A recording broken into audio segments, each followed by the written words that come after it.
Hi, everyone. It's Edwin Rutsch from the Center for Building a Culture of Empathy. And today I'm here with John McFadden. And we're going to talk about, John, about your forthcoming book, Unconditional Explanatory Empathy, Our Salvation and Trumps. And you've been working on this book for some time now. And maybe you just sort of introduce yourself, and we can just talk about your book and just kind of chat about any ideas you have for developing a program around what you're doing. Well, I'm John McFadden, and I'm a ordained Presbyterian minister, and I have been a state licensed marriage and family therapist for close to 50 years. And somewhere along the line, I got the idea that I could write, and I started writing, and I published articles in the Washington Post, the Chronicle, the Jewish magazine Tikkun, and several journals in my field, and got the idea from feedback from a lot of professional people that what I was up to was interesting to them, and my clients seemed to be responding. The more I learned how to do this therapy that I'm doing, and so I decided to write a book and to say what I've learned and what I have to offer as a thinker and a helper. And it's within a couple of months of being done. I have a wonderful professional editor who's helping me, without which I wouldn't be able to do this. Your wife, I think. No, it's my sister. Oh, sister. Okay. Yeah, I'm so proud of her. She graduated first in her class from Tufts, and then was the journal editor for Columbia School of International Relations, and then became a book editor. And she's been tremendous help. And then I've had advisors like I think you know Peter Gable. It's a former law professor at Cal and the University of Minnesota, very prominent progressive voice regarding spirituality and law. And he's read everything I've written and wrote a testimonial for the book. That's really amazing. And yeah, I have an interview of him. I sent you that too. I'd interviewed him, I don't know, yeah, 10 years ago about empathy or his right, views on it. And right. Yeah, he told me, he really encouraged me terrifically. He said the book's very important, and that's the kind of feedback I've been getting. That's what emboldened me to do this. The basic idea of it is that uh, empathy uh, has many different faces, many different understandings, and I've created one that's a little bit different than cognitive empathy, which is what most professionals talk about when they talk about trying to understand someone credibly, as opposed to feeling for or compassionate expression that empathy is most identified with among most people. And the idea of it is simple to illustrate. I have a very simple story about a couple of women walking down the street, and they see a guy who's stumbling along, and the one turns to the other and says, um, boy, the guy looks drunk. It's only 10 a.m. in the morning. And she says, what's wrong with him? She says, he has this disdainful view of him. And her friend says, no, he's got MS and someone stole his walker. So that explanation of his behavior immediately transformed the first person, and she became sympathetic and even wanted to help him. Of course, when we're talking about really difficult to understand people, the explanations are more complex, but I think they're fairly down to earth. I have a chapter on two sociopaths. They're professionally diagnosed career criminals, very violent people, very much into selling drugs and doing big time drug deals. And I tell their stories about being remanded to drug treatment and a diversion program. Otherwise they were going to be in prison for a long time. And I tell their stories of how they encountered. It was the same guy for both of them, only at different times of their careers. This guy named Martin was unusually feelingly empathic with both of them, and experiences they had are very dramatic and personal. And it makes a point that even people as, troubled and troubling as those two can be reached by this method. So if that's true, then it really opens up the possibility that nearly everyone can be reached. And I say even Trump. I pick him out because he's so visible, so well known, and so understanding him would be of interest to a lot of people if I could show that he really is understandable empathetically. And then I imagine how he might be transformed if he were incarcerated. I think he'd have to be incarcerated to be, accessible to therapy and other kinds of help. But that's the part that Peter especially liked, being a law professor and having a PhD in psychology. When he got on board with that whole understanding of Trump, I felt like I really had something. Well, So, you're starting with sort of the definition of empathy, and I think that's where people kind of talk past each other about what we're actually talking about with uh-huh, empathy. uh-huh, And you mentioned, this cognitive empathy, and that's sort of the common definition that you see out there. A common definition is this affective and cognitive empathy. yeah, And I personally don't think that's a very good definition. I think it's sort of a muddled definition, and it's sort of based on sort of a dualistic view of emotions and intellect, that they're somehow separate, versus sort of a more of a phenomenological definition, which I think is sort of where Carl Rogers was coming from. And so I don't use affective or cognitive empathy, the terms. So for me, the definition that I use of empathy is the sensing into someone's experience. So when you say the two women are walking, seeing the person, it's the process of sensing into that person's experience, their felt experience, their thoughts, kind of the wholeness of who they are. And so I don't like separate it into this affective. It's even unclear. I even find that the definitions of cognitive and affective there's different definitions even of what that means. A lot of times affective is like, oh, I feel that person, I feel sorry for them, or it's sort of my response to who they are. And I don't see, that's not empathy, is not the response, it's the process of sensing into. So sensing into that person, sensing into those sociopaths, or sensing into Trump's experience. excuse me. I don't know how that Well, matches with your I definition. don't So, really disagree with it, mhm. with your view. Uh, but I think there's some value in this kind of precision that I'm looking for. I deal with a lot of academics and professionals who are, leaders in their fields, and that's what they require of me when I talk about this. And so I've narrowed it down to that when I try to empathize with a psychotherapy client or with Trump or these sociopaths, anybody could be a. I have stories about little boys, so one 4-year-old and one 5-year-old, who are having behavior problems. And so I think it's in order for somebody to feel for somebody that they don't automatically feel for, they have to do what you say. And I just think that the more precise and accurate and credible the explanation of their behavior is, the more likely it is that the people are going to feel for themselves, that my clients are going to feel for themselves, and other people are going to feel for them.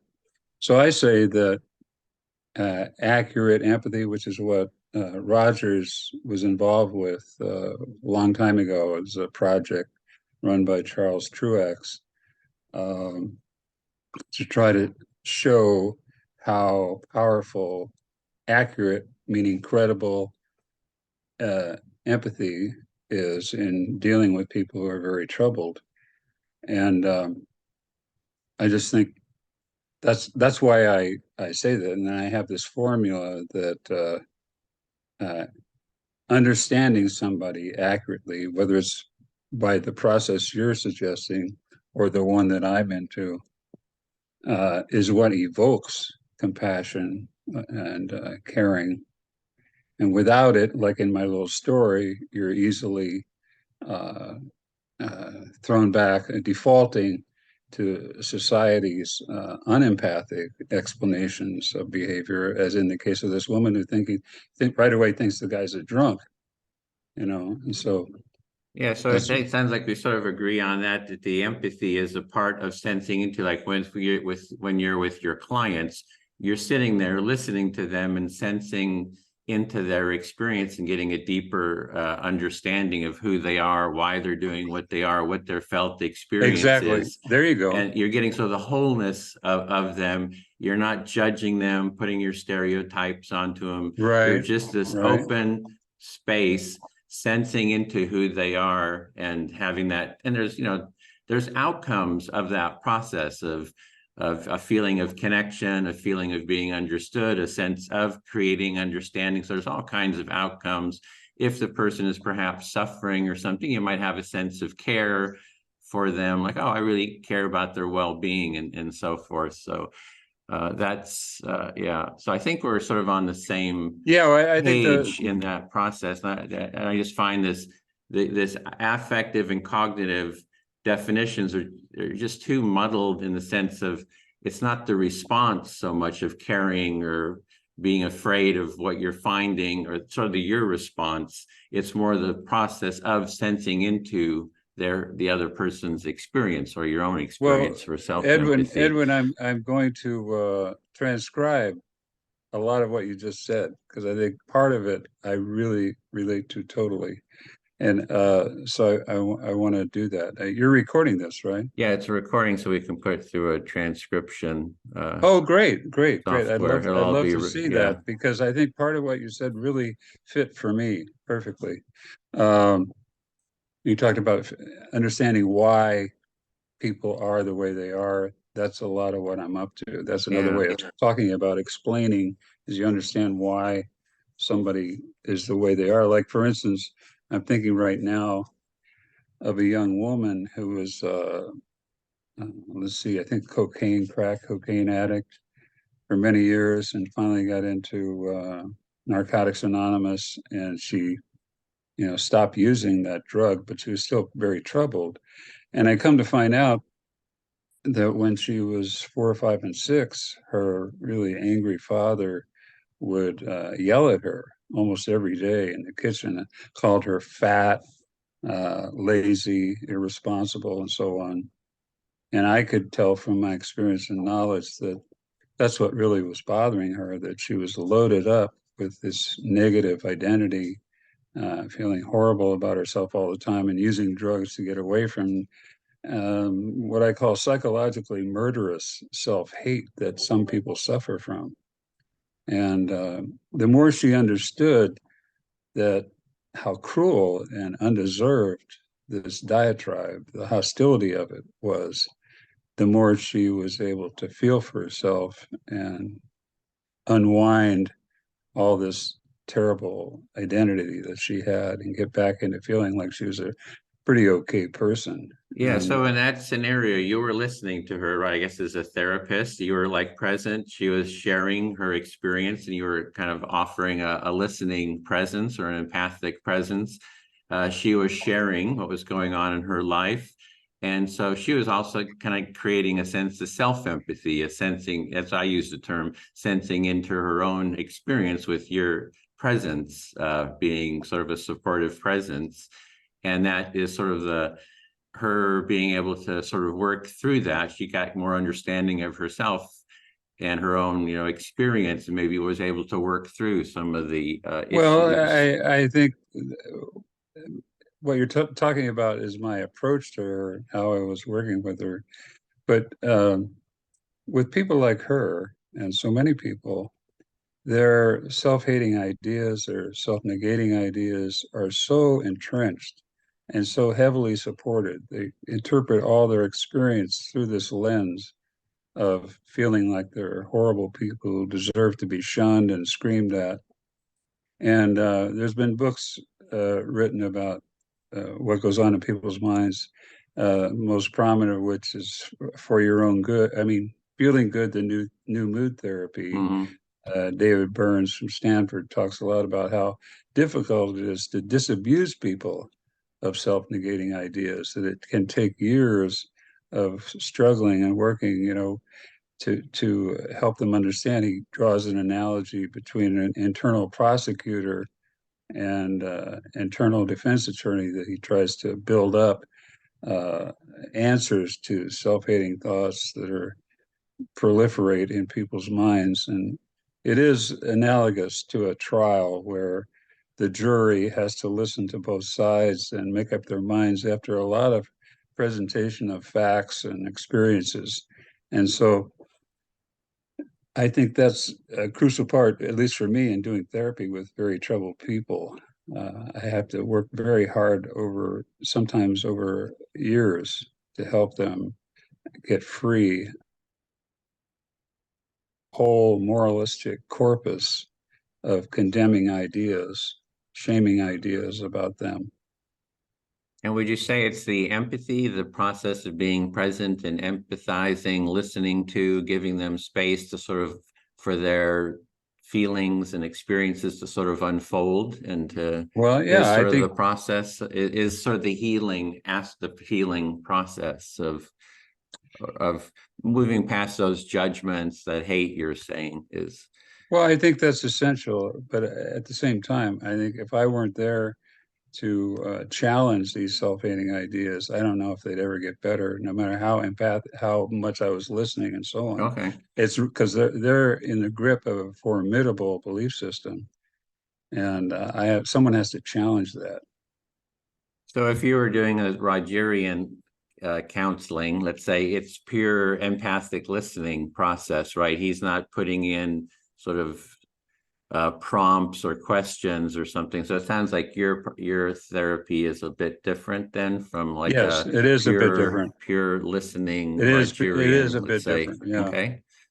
And yeah. maybe we could hear what's that difference? Well, the What difference, do like you? I said, like I just tried to say in a few words, the difference is um,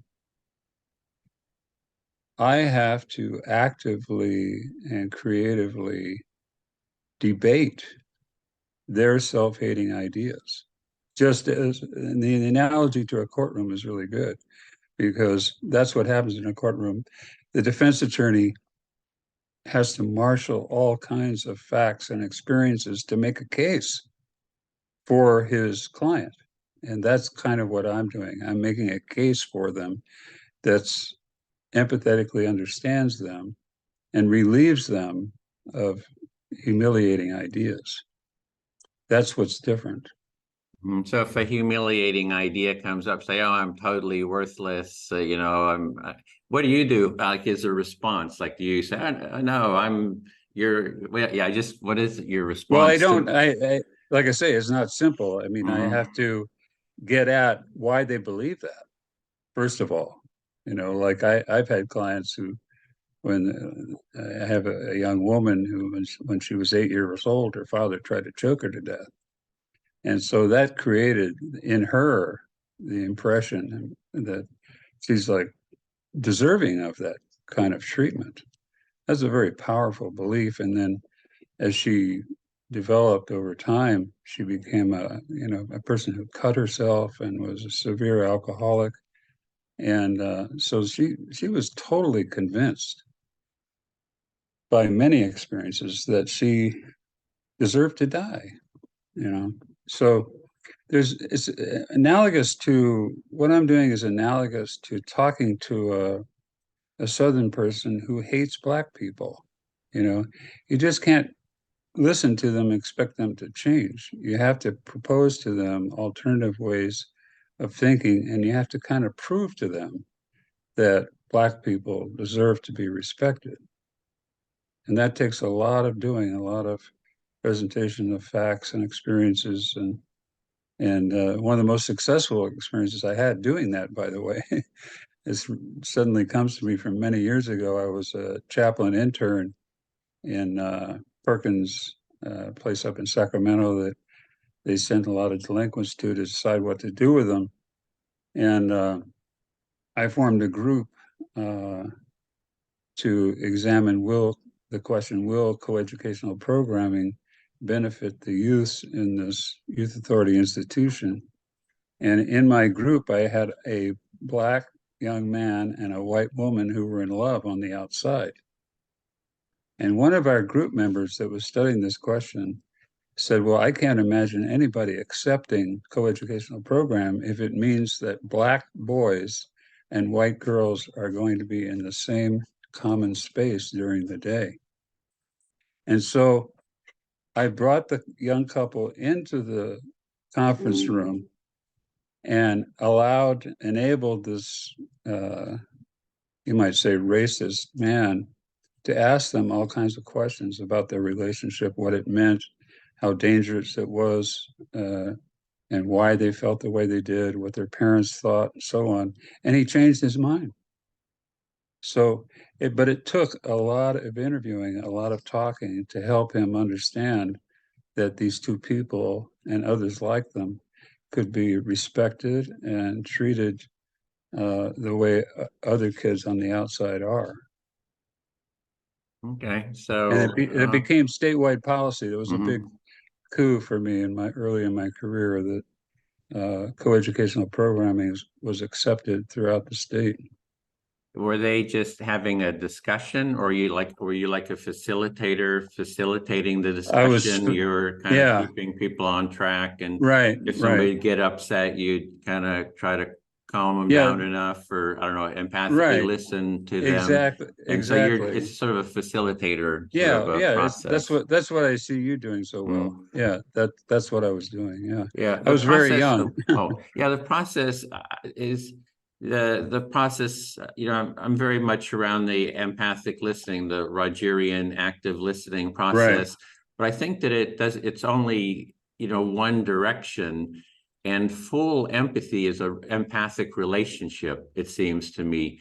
It's not only if you're in a client therapist environment, it's like the therapist is doing the listening, right? They're doing the empathizing, and the client is not learning to empathize. So I just see that as one kind of a drawback of therapy, that it's sort of like for emergency listening, it's really good and helpful, but it's not teaching everyone in the relationship to have a mutually empathic relationship. And so like the empathy circle practice that, I've sort of focused on is mutual turn taking and listening and reflecting. So everyone in the circle, in the group, is learning those empathic processes. So in the case with, if you have a group, one person speaks, they select who they're going to speak to, and that person reflects back, listens, and basically empathizes, is learning to empathize with the speaker. And then we have timed turns, 5 minutes, 6 minutes, and then the listener becomes a speaker and they select someone to speak to, and that person gets reflection. So we go around like in that process for whatever time, a couple hours, maybe, hour and a half, 2 hours. And so everyone is sort of learning to practice those skills. And then when we do like conflict mediation, I just hold the practice of that for participants to dialogue with each other in that practice. And I advocate for taking that practice, that empathy, out into your relationship. So the listening part itself is sort of what I'm advocating for, to sort of for cultural change. For example, the woman with her father, right, who is berating her I mean, that's like judging. Instead of him empathizing with her, he's like putting her down, judging her, and causes all kinds of damage. Instead, he could have been learning to empathize with her and listening to where she was, and she empathized with him. And then they have a family empathy circle with the whole family where they're all kind of listening to, learning to listen to each other. So it's sort of a core, almost like a crutch, for a more empathic way of being. Well, if I were in your institute doing my therapy thing with individuals and couples, I'd want them to be in the empathy circles. Okay. But I don't know. But a question would be whether some of the people I see, whether they're amenable to being in an empathy circle and really benefiting from it. Maybe they can, and maybe I think you're kind of reaching for the idea that maybe if the father and the daughter had back then been in an empathy circle, that would have enabled him to stop berating her at some point. Maybe it would be, maybe it wouldn't. I think that's an open question that if you and I continue talking, maybe we'll either agree with I'll agree with you or you'll agree with me, or we'll agree to disagree. I don't know. But I think it's a good question as to whether what you're talking about would work with people like that. I have so many people, they won't talk to anybody. they would rather die than be in a circle with other people. And I see myself as enabling them to get to the point where they could be in an empathy circle, which I agree would be great for them. So Yeah, well, that's what I'm saying these are is, questions, yeah, these are questions that yeah, could be explored. yeah, so I see that too. There's some people who just don't have the capacity to listen. They're so, emotionally sort of traumatized, Okay. upset that they just don't have the capacity. And that's where I see sort of this emergency. And I do the same thing, right? Oh, When we're out with the empathy tent, I just will listen. I don't say you have to come into an empathy circle. I say I'm here just to listen to you, and I'll listen to them, especially if they're like upset or something. And I just empathically listen to them. So I'm just going to listen. I'm just going to be here with you. I'm going to reflect back what I'm hearing you say to make sure that I understand what you're saying to your satisfaction. So I see that as sort of like a first step. And for the people you're dealing with, it's a helpful first step for them to just feel heard. I mean, it's very helpful. But then it's like moving towards a relational empathy, like, okay, you've been heard. And I find that actually quite a bit with people who, they just want to say their thing, whatever is up for them. And I'll just listen. And then they speak for like 20 minutes. They say, well, now what are your thoughts on this? Right. It's like once they've been heard and they know they're going to be heard, they actually ask you to,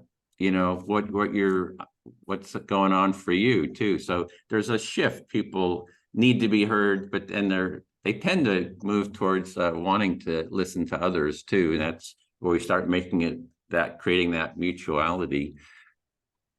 well, that's fantastic. And like I say, my function, I think, is to take people who aren't amenable to that, who don't respond well to being listened to. I think they need something else. But a goal would be to get them to the point where they could develop this mutuality that's fundamental to living. And incidentally, one of the things that differentiates me from some therapists is that I talk about myself, and they do empathize with me. I mean, sometimes powerfully.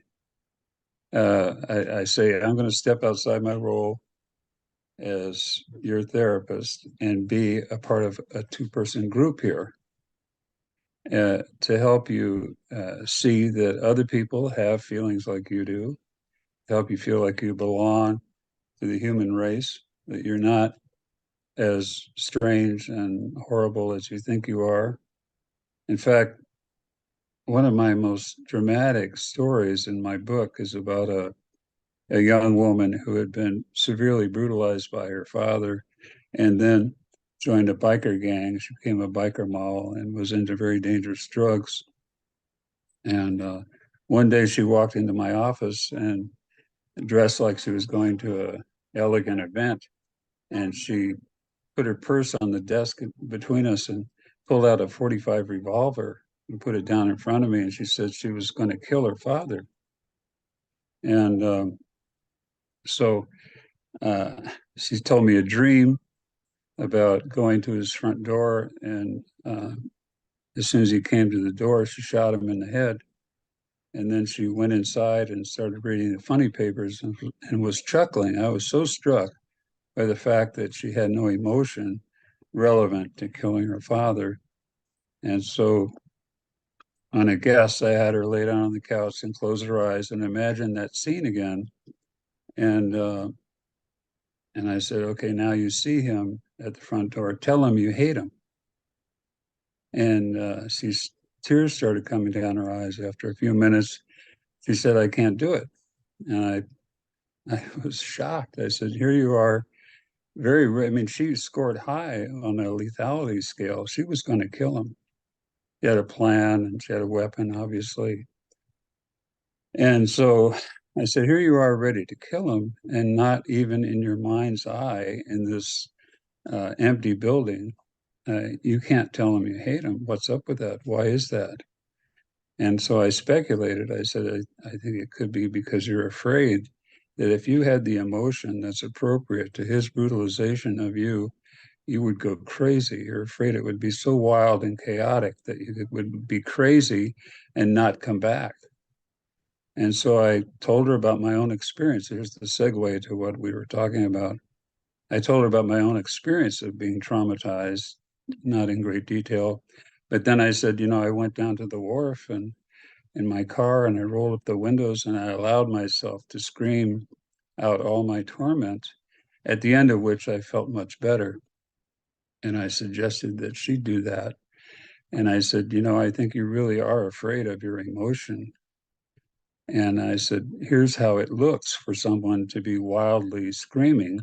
And I pantomime doing that. She jumped back and I said, see, it really is frightening to be so wild. And yet the way you must have felt would be very, very wild and chaotic. And so she took my advice and left. And then the next morning she came in and her makeup was all over her face. And I said, well, what'd you get out of that? She says, well, I hate him, but I don't want to kill him. So it was a very dramatic story in which my experience was very relatable and helpful to her. And I do that whenever I feel like it could be helpful. I can talk about some of the most horrible things that happened to me when I was a kid. And people have profound sympathy for me, people who have none for themselves. And so I make the point then, see, you have this capacity in relation to other people, and we're trying to help you feel that way about yourself. So those personal sharings on my part can be very helpful at times. Yeah.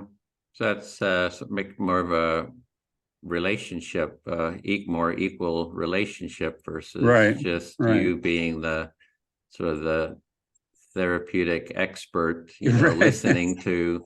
Yeah, it's more personal than that, and I try not to use jargon, and I'm very personable. I sometimes we'll talk about sports or get off the intense psychotherapy stuff and just be people together. And I think that's really healing for people because therapists are put up on a pedestal and it's very intimidating, and I don't like that. Yeah, and I see that on if I watch TV and they have therapists there. The therapists are always as if they have some great insight into human nature and they're asking these profound questions, and then people have these insights and stuff. And from my sense, therapists are just as screwed up as everybody else, so I kind of skeptical of that approach, so yeah, anyway. But Well, I kind of I see it more. say, Yeah, yeah. here's what I say after years of struggling with stuff. I'm just as screwed up as anybody in how I feel at times, but I handle it different. I'm not as done in by it, and I can, recover from feeling crazy and, super depressed or whatever. I handle it much better. Whereas, years ago, it would just incapacitate me for days. And now I can handle it much better.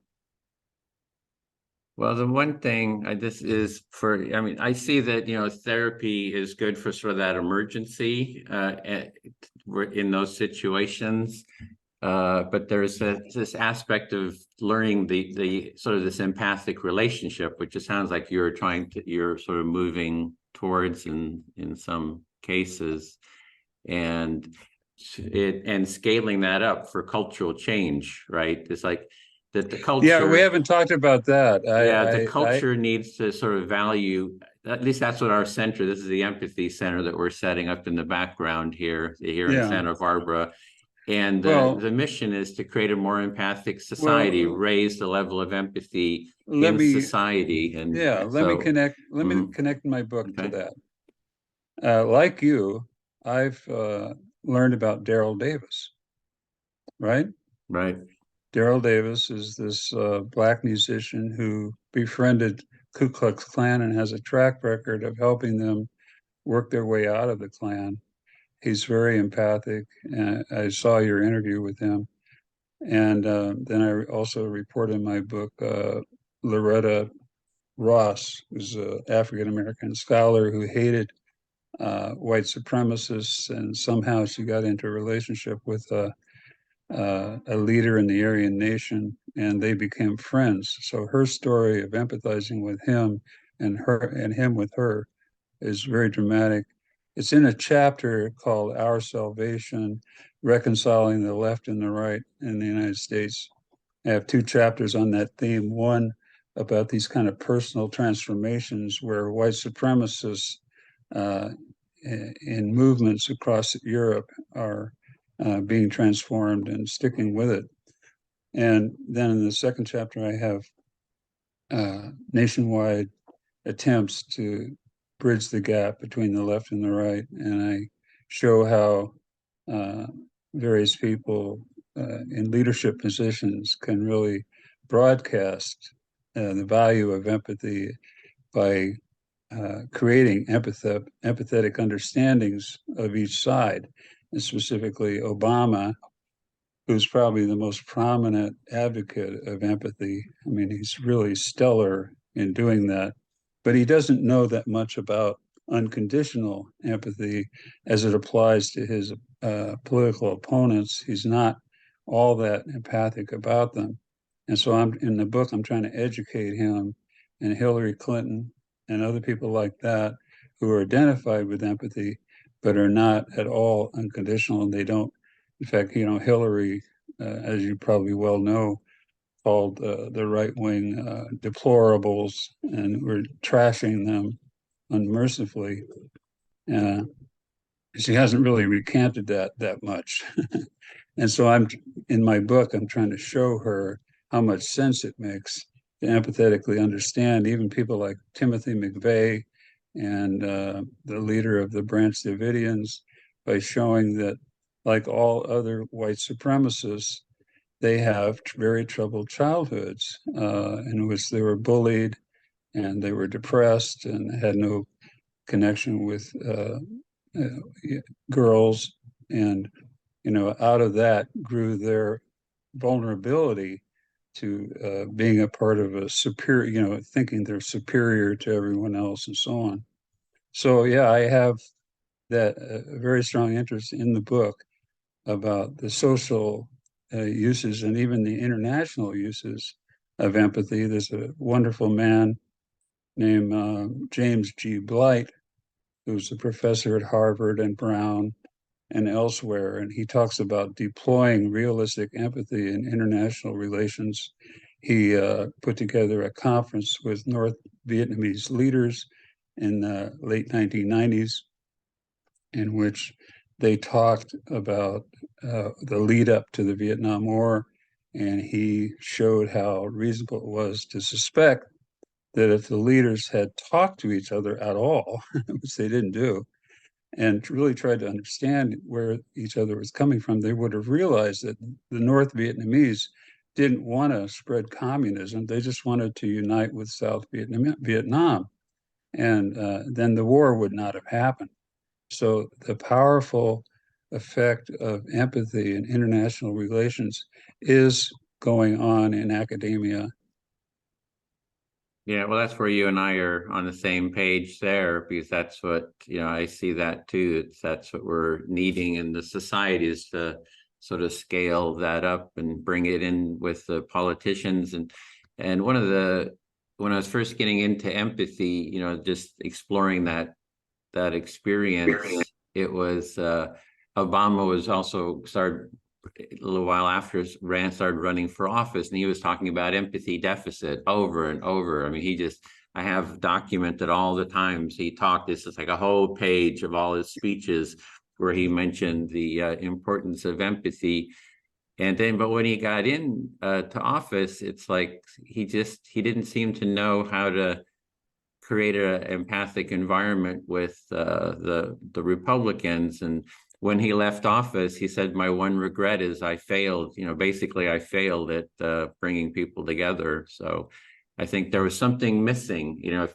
If he had had some more tools, it would have just helped immensely. And I thought he should have been doing empathy circles with the Republicans. So when they were doing their negotiations there in the White House, that it should have been done as an empathy circle, and that would have I think it would have been transformative to see them, the Republican leadership and the Democratic leadership actually listening to each other and modeling the listening. Because with the empathy circle, when you see it, you learn it through observation too.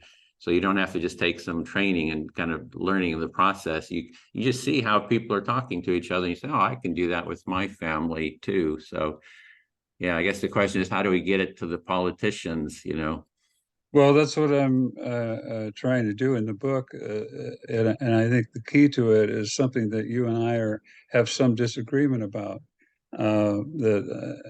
It's like I say, I'm going to have to read the transcript and think about it more. I don't quite know how to talk about it yet, but I think there is some difference there that's worth trying to understand. And so, in the case of Obama and Clinton, Clinton is really obvious that she has no way of understanding David Koresh, the leader of the Branch Davidians. She just thinks he's in her husband, Bill. They just called him crazy. They don't have an empathetic understanding of these, far right people that so bedevil the country. I think if they did, then they would be able to develop empathetic measures to try to reach those people.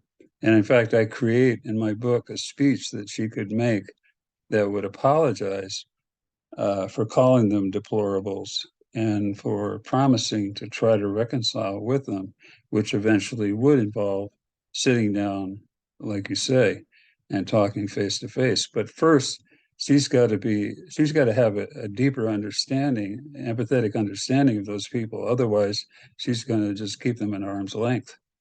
And so that's where I come in. I have that. That's my technology, if you will, is to understand severely troubled people that are really threatening and show how they can be understood and how they can be talked with. And then I think if once getting to that point, people like Clinton and Obama could be able to sit down with, the Ku Klux Klan like Daryl did. I mean, that would be cool, wouldn't it? To have Daryl and Hillary and Obama sit down with Davis and some Ku Klux Klan people. Wouldn't that be amazing? Yeah, it would be. The one thing is one thing I did notice, got my sense of fairness, a feeling of fairness, is in the book. You talk about the Ku Klux Klan as if here's this group that's sort of the outside of the empathy. They're kind of extremists, but you don't mention the left, the political left, and sort of the extremism and lack of empathy on that in sort of equal terms, because I sort of see that there's sort of the extremes of lack of empathy and, various degrees between that. But it's just as much as on the left. A lot of the woke stuff, the cancel culture and so forth is Well, pretty, yeah, has a lot of lack of empathy and that's in true. it. And I, it's a difficult part for me to navigate in the book because at once I do, Loretta Ross was part of the cancel culture, and she changed all that, turned that upside down, and is now advocating love and bringing people in. She has a catchphrase for it that I forget right now, but yeah, and I have a section called "The Weatherman and I" about the Yeah, far left. okay. I Yeah, remember that. Yeah, and that's right. try to understand them, because I was somewhat like that when I was in seminary. I tell about that, how I was part of a radical left-wing group, and I'm embarrassed by it now in a way, but yeah, that's a very important part of the national scene, and especially the people identified as woke are so alienating, and the conservatives have picked that up as a rallying cry.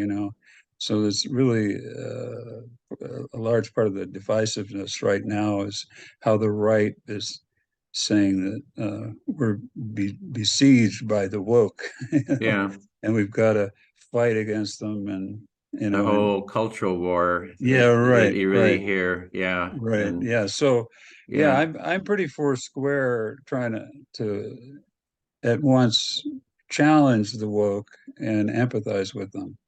Um, and there's some, to me anyway, and to some of my friends, a humorous way of talking about it. It used to be when I was much younger that racist jokes and other kind of slurry jokes against women and so on were quite common, and people thought nothing of laughing about them. Well, now those are forbidden. There's no way in hell you can talk about your racial prejudice without being put down, and it's I call it intolerance of intolerance. It's a major problem in this country right now, and I try to explain that racial jokes, Freud explained this in his book called Jokes and Their Relationship to the Unconscious. He said that people are making jokes that are hostile to other people because they feel so judged for having any hostility, for having any, negative feelings about anybody. And so that's hard to unwind, but it's very important today to help people see that there's such a thing as being tolerant of intolerance, and being able to talk to people that are really hateful. That's what we have to do in order to help reconcile. You know. yeah. I don't use the word tolerance. I use the word empathy. It's like I don't think one should be tolerant of something. I think one should empathize with it. Tolerance is like, oh, okay, I just put up with whatever you're doing. And then the other Yeah, empathizing with it is, oh, I'm going to sense into what is that person? Where is that person coming from? Be willing to be the first to listen. Well, I'll listen first. I don't mind. I don't have to, speak first. I'll listen to you until you feel heard. But then let's move towards a mutually empathic relationship, and I will model the listening. Right? I'm willing to just hear you out, be as judgmental as you want. We do these empathy circles out on the street, with the political left and right. You get all these judgments. For example, Breitbart mentioned how we were bridged doing this mediation work. So they wrote an article about, our empathy tent being out there, listening to the political left and right, bring them together. And they wrote a really fair, balanced article about it. I thought, oh, I'd like to see that. yeah, and I have a link to it. I did send you part of it. I sent you a press kit with a bunch of articles in it. Yeah, And it's yeah. in there. So on this site where they posted on the Breitbart site, like, okay, that's great. They mentioned, they wrote it, but there was 400 articles, not articles, but posts like, oh, you libtards, it was just all these judgments of what we were doing by the viewers. And it's like I said, and then I responded and I said, oh, great. I hear you have some comments about what we're doing. I'd love to hear them. Let's have an empathy circle and discuss it. We'll have a recorded empathy circle. There can be 3 of you from Breitbart, and I'll just be the only, person from the empathy tent. I don't care. I don't need, other people to support me. I'm here to listen to you, all 3 or 4 of you. And I created a little bit of a dialogue. Suddenly they all left. It's like they just all became quiet and they just left. I would have liked to have actually dialogued with them, but because you're just willing to listen to them. It's like, oh, it's not very interesting anymore. If they're just willing to listen to me, I'm gonna go deal with the woke, because they get all riled up when I kind of attack them, so.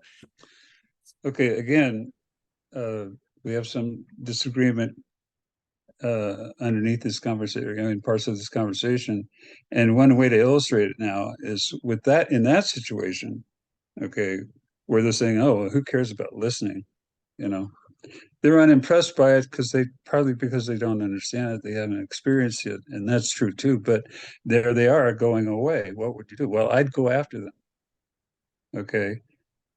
And I would right away, and this is probably, you might do too, if you think about it, say, well, you think that somebody listening to you is just a bunch of bunk, it's worthless, it's passive or whatever? Tell me about it. Have you ever had that experience? I don't know. I'm not sure what I would do, but I wouldn't let them go. Yeah, I hear you. I agree with you on that. So we're not it different because there's echoes of this. When we were setting up the empathy tent at UC Berkeley, there was a right-wing group coming for like Free Speech Week or something.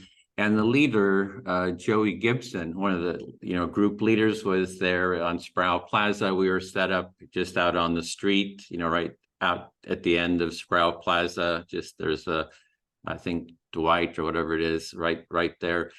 And I went up to Joey and I said, hey, would you like to come into the empathy circle and do an empathy circle? And he said, oh, sure. So he brought his group, and the whole demonstration came into the empathy tent.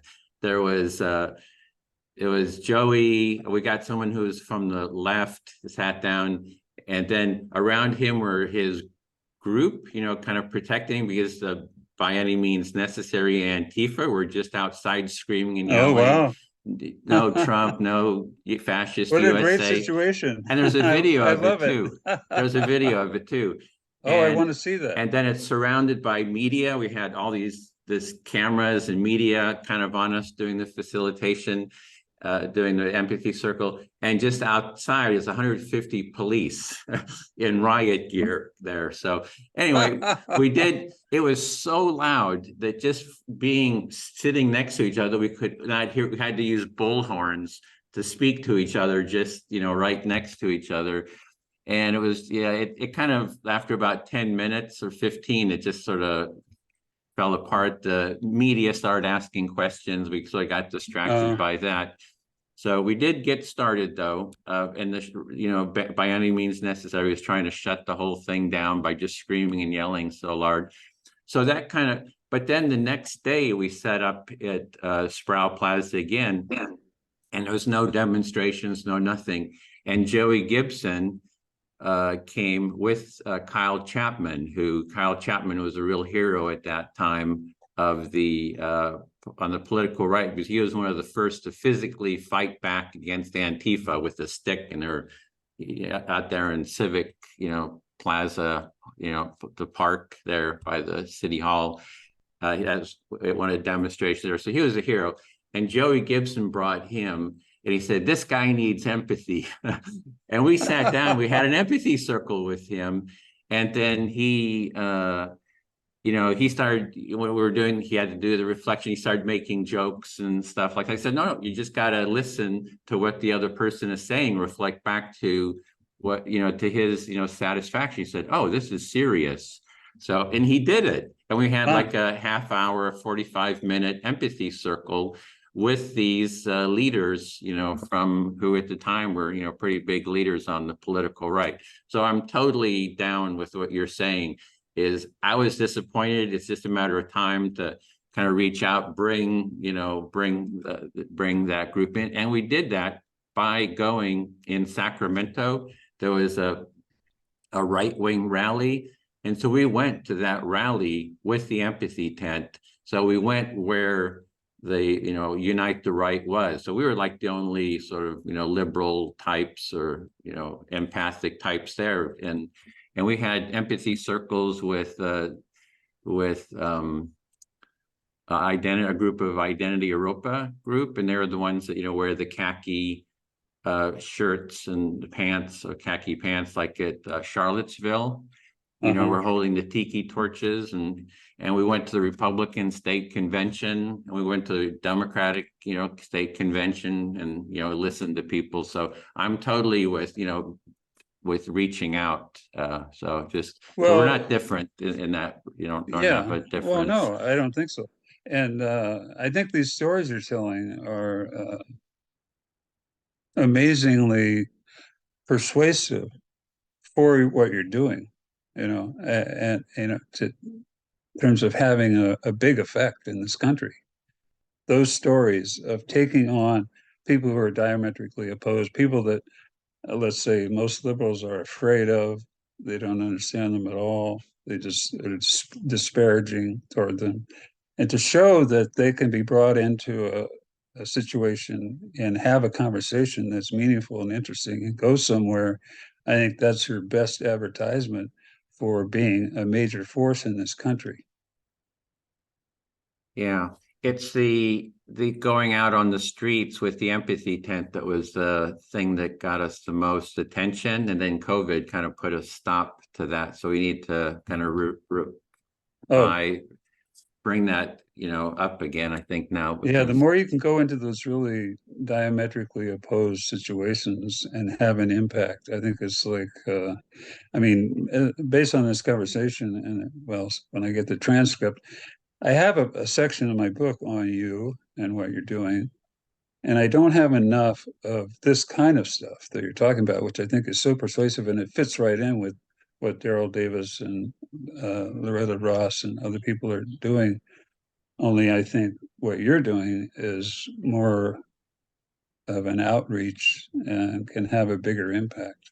Yeah, the interview with Daryl Davis, we called it Empathizing with Racism, which is instead of judging racism, which is judging judgment, right? So there you go. It's like intolerance of intolerance. Yeah, intolerance of intolerance. So it's all the same thing. I don't see much difference between the sides in that sense. But the way around it is to listen to them, so to both sides, so I'm glad to listen to Antifa, or the far right, or, whoever. It's to have them in the same room, though, I think is powerful. That too. Yeah. So it is with Daryl Davis. He was like really successful with, transforming, I think he made it kind of a mission, Yeah, he kept doing it, and there are hundreds of people who've left the Klan because of him. Yeah, and he talks about, the thing is, he doesn't use the word empathy, at least when he was initially interviewed about his work. He talked about educating people. Yeah, it's a very powerful statement about, it's all about fear because of ignorance. And if you educate people, the fear goes away. If the fear goes away, the hatred goes away, and then people reconcile. He has this whole formula in mind that doesn't use the same words that you and I do, but it's the same stuff. Yeah. He's really explaining to them and talking to them in a respectful way, which is, to me, a cognate of empathy, is being respectful and Yeah, he's just an amazing person, and I wish he could be cloned. Yeah. But I think what you're doing, you have enough of a, how do you say, a theoretical understanding. I mean, it's too big a word maybe, but your idea of what you're doing is more relatable than what he's doing. What he did was so exceptional, but what you're doing is very relatable. And the only disagreement I have is that when there are people like what I'm talking about who are so alienated that they can't respond to an invitation to an empathy circle, that's where what I'm doing comes in. And I think we have a disagreement about that, and I don't mean to try to resolve that, but I want to think about it. Yeah, I don't see an agreement because a disagreement, because I agree that people who are in a really difficult emotional state, that they just need someone to listen to them. I mean, that's what you're saying, right? It's like, Well, I'm saying more than that. I think you have okay. to unwind their self-hating and ideas. I think they're really ensnared in those, and that no amount of listening is going to disabuse them of that. But most people, I think, are amenable to what you're doing, and that's good Okay. enough. I mean, Yeah. I think you could change the world without me. I don't think you need what I'm doing. So you're just saying for the really difficult cases, you need Yeah, sort of this extra sort yeah, of helping them. You're yeah. you're There you using go. your cognition, your Yeah, insights, your right. stories to Yeah, untangle the very the good. I think we've had a this. meeting of the minds here just Yeah. now. Okay. Yeah. Okay, and that's what I was talking about, setting up an institute in your outfit there. What a beautiful place. Um, where we'd have a relationship and explore this how do you say, these two different types of people we're identifying, some of which are what I think are amenable to empathy circles, and some of which need what I'm doing in order to become amenable to an empathy circle. I think that would be a really fertile Yeah. conversation ongoing. These ideas are developing, and a wonderful thing about an institute is that these ideas are developing have a future and will progress and develop and become better over time. And that's would be a wonderful feature of a place like yours, not just to do empathy circles, but to explore it further and develop it. For research and development. So Yeah, we're right. There you creating, go. I There you see it go. as a community of practice. One is like, you have like Buddhist centers, or, it used to be a Catholic center, right? So it was a Yeah. Catholic community of practice. In the Bay Area where we're from, there's all these Buddhist community of practices. Can we create an empathic community of practice that's geared towards research, development, and, sort of the education too. So Yeah. bring those Yeah. people I together to would have love, these sort of I, yeah, conversations and this my, thinking my, through. yeah, my mentors, one of my mentors, who's a real egghead genius psychoanalyst type of guy, and my sister talk about me as a creative person, that I've got a lot of ideas, and I do, and as I develop, I keep having research projects, and I wish I had an institute with, like right now, I have a young Colombian psychotherapist, and I would love to say, here's an issue.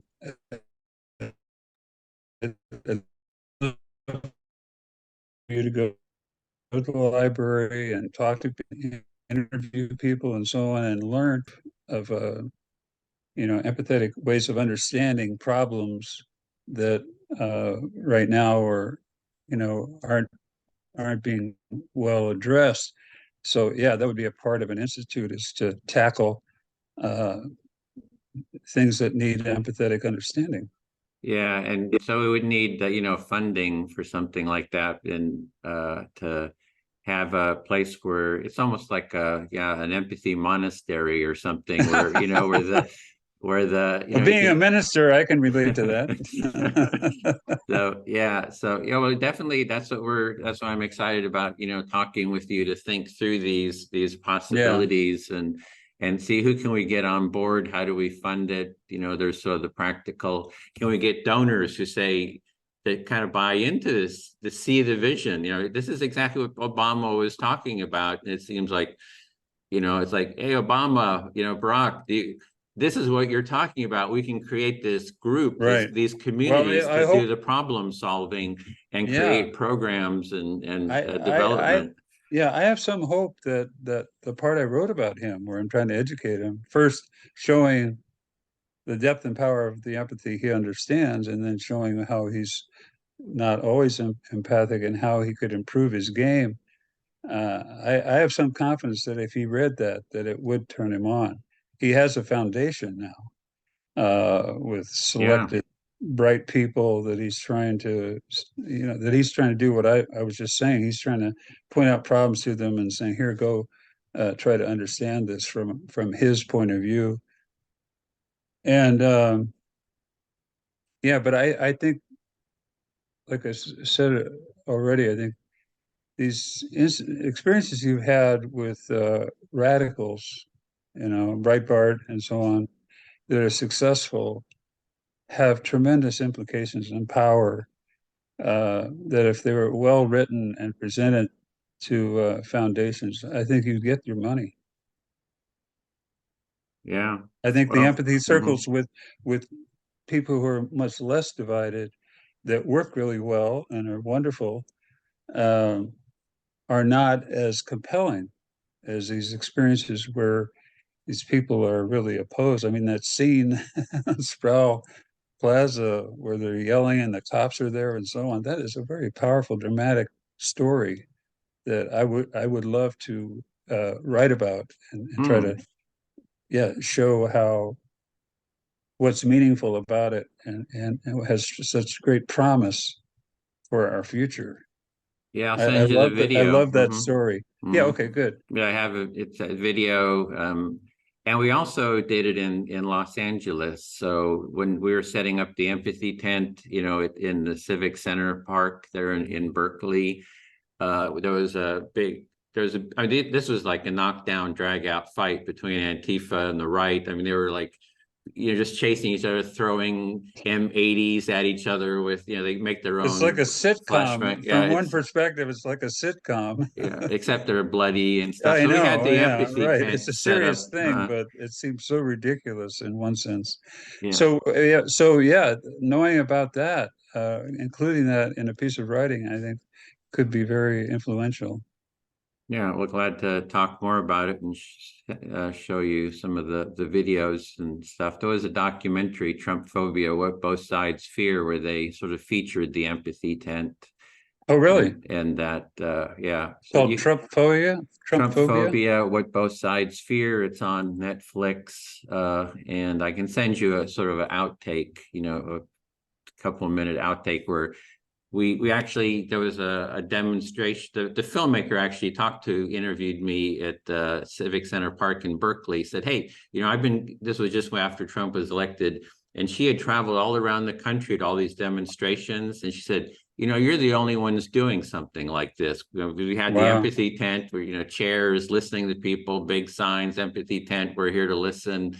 And she invited us down to Los Angeles and to impeach Trump rally. We set up the empathy tent in City Hall. There's a nice, park in front. We set up there on the main street. Across was the police station, and about, I don't know, 3 or 4 or 5,000 people marched, anti-Trump, kind of marched down the street. And on the police station side was the pro-Trump, and they're like screaming, yelling. And on the other side, we had the empathy tent. And we mediated 6 pairs from the left and right, and the organizers of those events, Oh, and did an empathy circle mediation with 6 okay. pairs over the day. And they each ended with hugs, I think, except for one Okay, there you pair go. That's it, between right each of there. them. It's like, That's the best as a promotional. It's an awful word, isn't it? But it's helping people know what you've got to offer. I think that would do it in terms of really having an impact in this country. I just thought of an idea that might be helpful. okay. I have a friend. His name is David Brown. He teaches documentary filmmaking at City College in San Francisco, and we talk regularly. Uh, that story you just told would make a great focus of a documentary about what you're doing. And I'm going to Yeah. ask him about. I'm going to ask Okay. him what he. Yeah. I'm going to ask him what he thinks. I'm going to see him today for lunch, and ask him what he thinks about it. And if you see that, just look on YouTube and Netflix, I think it is, or Trump or Prime, Trump phobia, what both sides fear. So that documentary is there. So yeah, it is core of more documentaries. I think it would be great. And what we want to do with the Empathy Center here is actually set up a training space for empathy tents and create a chapter-based empathy tents around the country. So we have someone in Thousand Oaks that does the empathy tents. Somebody was interested in setting them up in Israel. It was all the political stuff. We did some fundraising for someone in Poland, and they got an empathy tent. So somebody in Texas, she didn't get the tent, but we have these, T-shirts, empathy, we listen, T-shirts that we wear. And she was going to this one of these schools where they'd had the shootings, and just go there to listen to people. So I just see like creating a chapter-based empathy tent group for doing street level listening to reproduce what we were doing, and maybe go to where these shootings are happening or where the demonstrations are happening, that we can have a physical visual presence, and we can do the training here. We got the materials, we can do workshops and train people too. Yeah, that's sounds terrific. And in my book I say I think it's about what you're doing and about what some other groups that are specifically focused on white nationals. They're ex-white nationals. They call themselves formers, and they formed groups to. And this wonderful guy named Christian Pigliolini, who has a TED, what do you call it, TED show? TED Talk. Yeah, TED Talk, and he's quite clear and right out front saying, I received something that I felt I least deserved just when I needed it most, and that was empathy, and that's what made all the difference. So, what an advertisement that is! My Yeah. God. Yeah, So, I interviewed him. I have an interview with oh, him you do? too. Oh, okay, Yeah. cool. Yeah. So, um, I say in my book, I said, an analogous future for empathy circles is what happened to AA. It's in every community, and there are multiple chapters or meetings in every community. Uh, I think the whole idea of empathizing with people is roughly analogous to what AA has tried to do. Uh, they're very doctrinaire, they have real specific demands, and so it's not as open-minded as what you're doing. But the basic intent, especially in the first step, we're powerless over alcohol, is a very powerful, empathetic idea. So anyway, in my idealistic, when I have my idealizers or ideal hat on, or however you put that, I think about your thing being in every community. Yeah, Why not? I and mean, it that's the should be it. development. We need to develop all the programs here, and I think now we have a space, for Yeah, bringing those yeah, people together yeah. in The those. space is terrific. Yeah, Yeah. So, yeah, an idea I've had for a long time is this is what the church should be doing.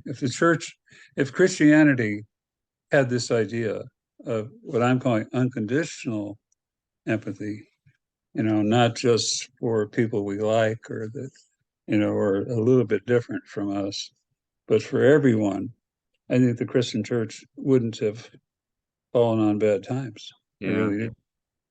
Yeah, I agree with that. That's it seems to me that I see the empathy as an alternative to the political left and right. It's a space by itself that is outside of those worlds. And if people sort of understand that mindset, there's the political right, I find, is very receptive to saying, oh, it's really just about listening to each other, right? And Yeah, they're very receptive. yeah. My brother who purchased this property is a Trump supporter, and we've done Oh, family really? empathy circles, so he understands it, and that's why he's putting serious resources Oh, behind that's this. fantastic. So that's Yeah, a great story by yeah, itself. That's a fantastic story. That should be part of a, how do you say, a promotional brochure or yeah, something. Here's how it started. yeah, My brother, I was able to listen to my brother and he to me, and here, look what's happened. yeah. We have a It's just family empathy circles as the core. Yeah, I said, oh, this that's actually works. yeah. You got this place to show for it. Yeah. Yeah, now we got to build it. It's like tons of work. So Oh, yeah. it's You like need more money, huh? well, we have the money for the facilities. We're going to need money for programming, I think, is Uh, that, like, you're interested in the Institute for Conditional Explanatory Empathy, but how do we get people to put up the money so they can be? yeah. A lot of people are doing everything around empathy, for the movement. So as volunteers, like, this is important, but we got to have like paid people who can work full time, at it, Yeah. is, I think. And can we get Yeah. Well, funding? what I've thought about that for a long time is that people in psychiatry and psychology who are just graduating or they're doing internships, you know, that's an avenue for this kind of thing, you know. And believe it or not, I mean, I was on the outside looking in the world of psychoanalysis as a with a lowly marriage and family therapy license. And those people are the creme de creme. They have the most education. They go through you have to jump through the most hoops, and they're all geniuses. And so I was very surprised about 6 years ago when I was down at our local coffee shop, and this guy overheard me talking about empathy, and he turned out to be a good friend, and he wrote a testimonial for my book. But he is a psychoanalyst, and he's now training people in China in psychoanalysis. And so there's all kind of creative possibilities, all over the place at all levels of the human services. I mean, you think about Blight and his realistic empathy in international relations, and certainly sociologists are into this. I mean, was involved with Thomas Sheff, who wrote the California report on self-esteem and social responsibility, and he's all about looking at shame and empathizing with people, and mainly focused on couples who fight with each other. And there's just a lot of corners tucked away that are ready to spring. Yeah, I say in my book, I say empathy is an idea whose time has come, and you could really help it spring forward. yeah. Well, I hope it's a we in this case. Because we need to get to, bring a community of practice, I think, together Yeah, that's I willing to agree. work together. Because the way I sort of see it is the political left liberals, they kind of went, off into this woke, which is sort of an anti-empathy, it seems to me, It is, approach. yeah. And then there's the counter, which is also an unempathic. It's like, hey, we're being attacked here, we're going to fight back. So they're just in a stalemate. It's moving towards just a battle stalemate in terms Right. of 50-50. And empathy as the core, I think, is an alternative, that we're not putting either side down. We're willing to listen to both sides. I'm glad to listen. And hey, how about you listen to me, after I listen to you? And how about you listen to the other people? And we create this mutual listening space, and it takes a lot. It's a shift. It's a cultural shift, but I think it's really what the country and pretty much the world needs. And how to do it is, it's a challenge of how to create the the framework, the tools, the cultural movement. You know, we need kind of like an empathy movement of people sort of moving this energy forward. I think you're well positioned to make that happen. Yeah.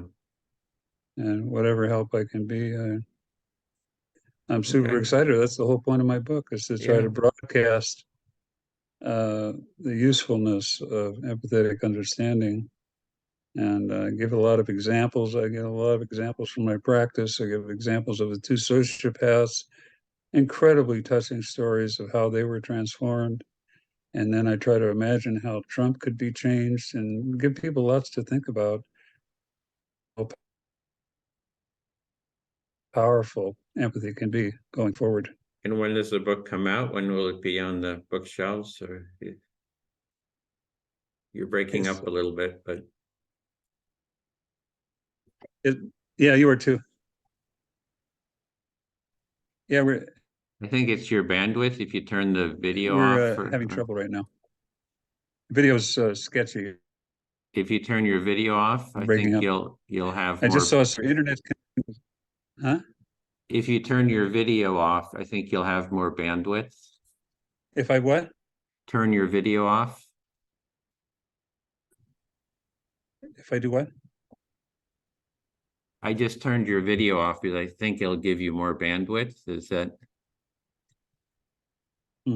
Are you there? Yeah. Okay.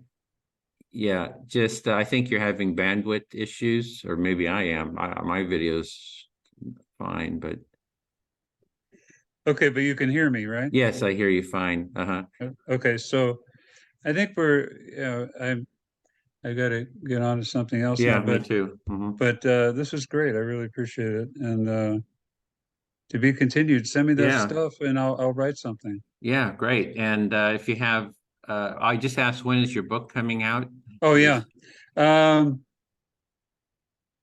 Well, where it's at now is we've essentially finished it. We worked hard on all the chapters individually, and now we put the whole thing together. And I just went through the whole thing, and now my sister has to go through the whole thing.